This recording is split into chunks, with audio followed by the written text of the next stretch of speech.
അടുത്ത കാലത്ത് സോഷ്യൽ മീഡിയയിൽ ഏറ്റവും കൂടുതൽ ചർച്ചയായ പേരുകളാണ് കൊല്ലം സുധി. മരിച്ച വർഷങ്ങൾ പിന്നിട്ടെങ്കിലും കൊല്ലം സുധിയുടെ ജീവിതം ഇന്നും ചർച്ചയായിക്കൊണ്ടേയിരിക്കുകയാണ്. കൊല്ലം സുധിയുടെ മരണശേഷമാണ് ഭാര്യ രേണു സുധി അഭിനയ രംഗത്തിലേക്ക് കടന്നു വരുന്നത്. വിവാദങ്ങളുടെ നടുവിലേക്കാണ് രേണു എടുത്തു ചാടിയത്. രേണു സോഷ്യൽ മീഡിയയിൽ നിറസാന്നിധ്യമായിരുന്നു, പലർക്കും നീരസമുണ്ടാക്കിയത്. അടുത്ത അധിക്ഷേപങ്ങളും രേണുവിനെ തേടിയെത്തുകയും ചെയ്തു. കൊല്ലം സുധിയുടെ സുഹൃത്തായിരുന്ന നടൻ തങ്കച്ചൻ വിതുര കൊല്ലം സുധിയെക്കുറിച്ചുള്ള ഓർമ്മകൾ പങ്കുവച്ച് തങ്കച്ചൻ രംഗത്ത് വന്നിരുന്നു. മൂവി വേൾഡ് മീഡിയയ്ക്ക് നൽകിയ അഭിമുഖത്തിൽ സംസാരിക്കുകയായിരുന്നു നടൻ. സുധി ചേട്ടനുമായി 30 വർഷത്തെ ബന്ധമുണ്ടായിരുന്നു.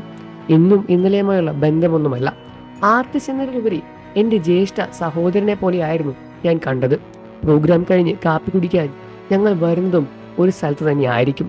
നല്ലൊരു കലാകാരനായിരുന്നു എന്നും കൂടപ്പിറപ്പ് പോലെ കണ്ട ഒരാളായിരുന്നു എന്നും പോയ വിഷമം അതൊരു വിഷമം തന്നെയുമെന്നുമാണ് തങ്കച്ചൻ തുറന്നു പറഞ്ഞത്.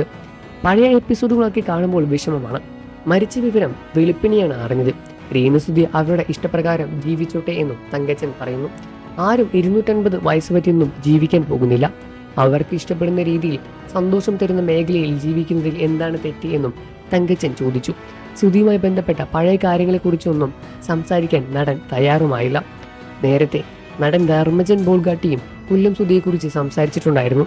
സ്റ്റേജ് ഷോയിൽ ചെയ്തുകൊണ്ടിരിക്കുന്ന കാലത്ത് കൊല്ലം സുധി തന്നെയാണ് എറണാകുളത്തെ കൊണ്ടുവന്നത് എന്നും അന്ന് ധർമ്മജൻ പറയുകയുണ്ടായിരുന്നു.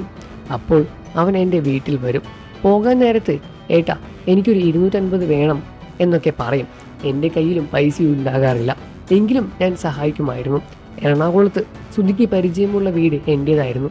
പിന്നെ റിയാലിറ്റി ഷോകൾ വന്നപ്പോൾ സുധി എറണാകുളത്തേക്കും ധർമ്മജൻ പറഞ്ഞു. രേണു സുധിയുടെ വീടുമായി ബന്ധപ്പെട്ട വിവാദങ്ങളാണ് ഇപ്പോൾ നടന്നുകൊണ്ടേയിരിക്കുന്നത്. വീട് നിർമ്മിച്ച് നൽകിയ ആളുകളെയും കുറിച്ച് രേണു സുധി സംസാരിച്ചിട്ടുണ്ടായിരുന്നു. വീടിന് ചോർച്ചയുണ്ടെന്ന് മീഡിയയ്ക്ക് മുന്നിൽ രേണു പറയുകയായിരുന്നു. ഇതിനു ഭാഗമായി ഫിറോസ് പിന്നാലെ രേണുവിനെതിരെ സംസാരിക്കുകയും ചെയ്തു. ഇതിനിടെ വീട് വെക്കാൻ സ്ഥലം കൊടുത്ത ബിഷപ്പ് നോബലും ഫിലിപ്പും എല്ലാവരും തന്നെ രേണുവിനെ വിമർശിച്ചും രംഗത്ത് വന്നു. സുധിയുടെ മൂത്ത മകന് കിച്ചുവിനെയും രേണുവിനെയും കുടുംബത്തിനെയും വീട്ടിൽ ഒരു സ്ഥാനം നൽകുന്നില്ല എന്നും ഇതിനിടെ വിവാദവും പൊങ്ങി വന്നു. എന്നാൽ രേണു ഈ ഒരു വിവാദം നിഷേധിക്കുകയായിരുന്നു.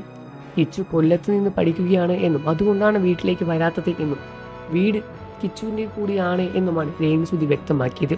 തനിക്ക് ഇനി ഈ വീടിന് അവകാശമില്ല എന്നാണ് രേണു സുധി തുറന്ന് സംസാരിച്ചത്. നിങ്ങൾക്ക് രേണു സുധിയുടെ ഈ ഒരു പ്രസ്താവനകളെ പറ്റി എന്താണ് അഭിപ്രായമെന്ന് വീഡിയോയ്ക്ക് താഴെ കമൻറ്റ് ചെയ്ത് പറയുക. വാർത്തകളും വിശേഷവും ഉടനെ അറിയാൻ എത്രയും പെട്ടെന്ന് വീഡിയോ ഒന്ന് ലൈക്ക് ചെയ്ത് ചാനൽ ഒന്ന് സബ്സ്ക്രൈബ് ചെയ്ത് സപ്പോർട്ട് ചെയ്യുക ഫ്രണ്ട്സ്.